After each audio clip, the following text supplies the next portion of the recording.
What's up, guys? I hope you're doing well and had a great holiday season. Today we're going to be talking about Biden's new warning that he released on Twitter not even 24 hours ago. So on Twitter, he states that the next few weeks and months are going to be a very tough period for our nation, maybe the toughest of the whole pandemic. But we're going to get through it.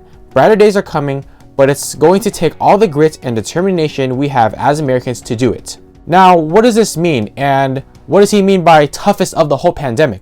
We haven't seen unemployment rates this high ever since 2009 and 2010 when we had the whole 2008 crash back then. If we look at the more recent news, we can see that jobless claims actually came out for last week, and about 787,000 people are losing their jobs right now. And yes, it's decreasing, but we have to take into mind that this is still a very high number from where we are in recent history. So back before, we didn't have such high unemployment numbers, but now we're seeing back to those levels of 2009, 2010. This just signals that we're in tough times right now and that we are definitely not in the clear of this whole pandemic situation. So we know COVID cases are getting worse and worse as ICU beds fill up and there's not enough people to stay in the hospitals. But we have to take into mind, Biden knows something that we all don't. Right? He has insider information. He can talk to government officials. He could talk to doctors. He could talk to scientists, and they can give him insider information on what's happening to our world, our economy, and our health situation at this moment. And those people can just tell him the kinds of trends that are going to be predicted for this 2021 year coming forward. Yes, Biden is our leader and should be giving us guidance on the current issues that are happening with our world today. But we have to take into mind that he wouldn't tweet something like this just because nothing, right?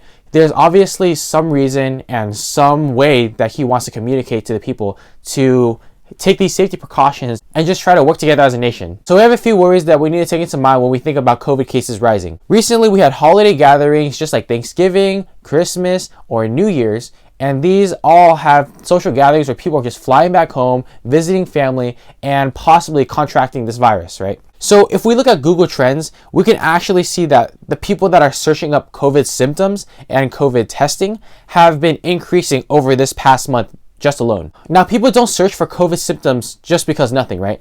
And if you have symptoms, you're going to search it up, and we can see that there's been a spike of that recently. So a lot of people are actually searching up COVID testing as well. So after you have symptoms, then you want to search where the nearest testing site is so you can go ahead and get tested just to see if you have it or not. This could be misleading because the COVID testing could be just people trying to fly back home and seeing if they're negative just to hang out with their family and be safe. But we know that just having symptoms will mean that you want to get tested more.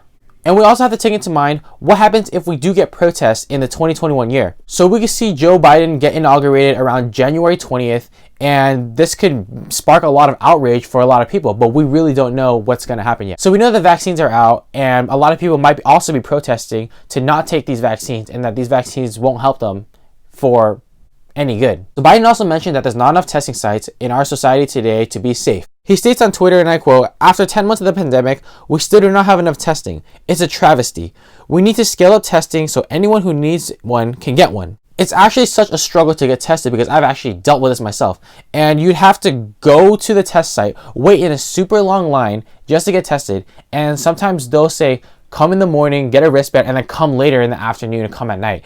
And it's kind of a hassle to go get tested that people don't really want to get tested as well. And we know that these tests don't come back for the next few days.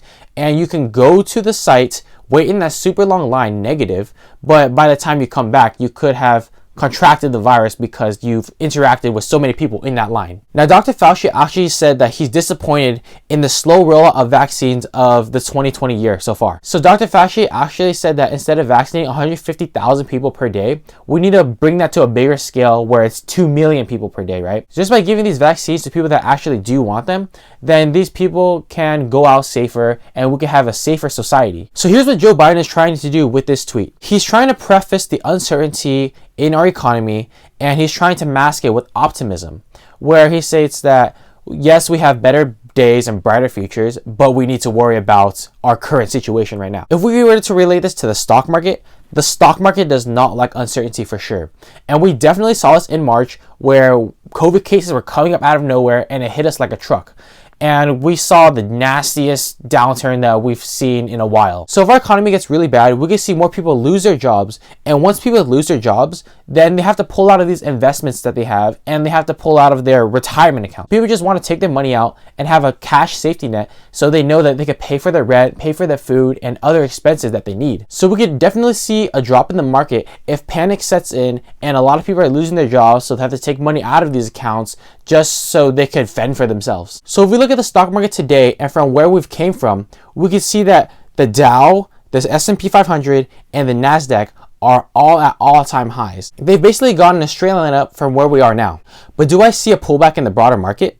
With uncertainty, I definitely do see that, but we'd have to have this uncertainty kick into the people to realize that, and we had to have panic set in. So 2020 has been a beast of a year in the stock market, and everybody has been getting these nasty gains, and we know that nothing is really going to be good forever, right? So we know that eventually there's going to be a pullback, but whether that be now, whether that be 3 months from now, whether that be a year from now, we really don't know. But what I do know is that I can prepare for this drop if we ever do see that happen. So just by taking a look at the market, we can see that a lot of the stocks have high valuations, and it's kind of hard for us investors to pay for something that high, right? And it's really a stock picker's market right now. And if you're able to pick the stocks that you love and that you think will do well, then I think that you'll do well. But a lot of people that do follow other people's stock picks and just copy them for their investments and not really doing their research behind there, then those people could really get burned because they really don't know the company that they're buying into. So here's what I'm doing right now. I'm increasing my cash pile and just trying to get as much cash as I can into my accounts so I could be in a position of power. So when the stock market drops and we do get cheaper valuations and cheaper price points for me to buy in, then I'll be able to buy them at cheaper valuations and just be able to dollar cost average into these positions that I like for the long term. So my cash position right now is about 40%, and I'm just kind of waiting to see if we get a pullback. And if we do get a pretty good pullback, then I will be throwing a lot of my money into the markets. So I really want to hear from all you guys in the comment section down below. And I really want to know, am I overanalyzing this tweet? Or do you guys agree with me and my thoughts? So check out the quote of the day if you want a reminder of what this video was about, just in case you already forgot. That being said, thank you for your time today and thank you for clicking on this video. Have a great holiday season and Happy New Year.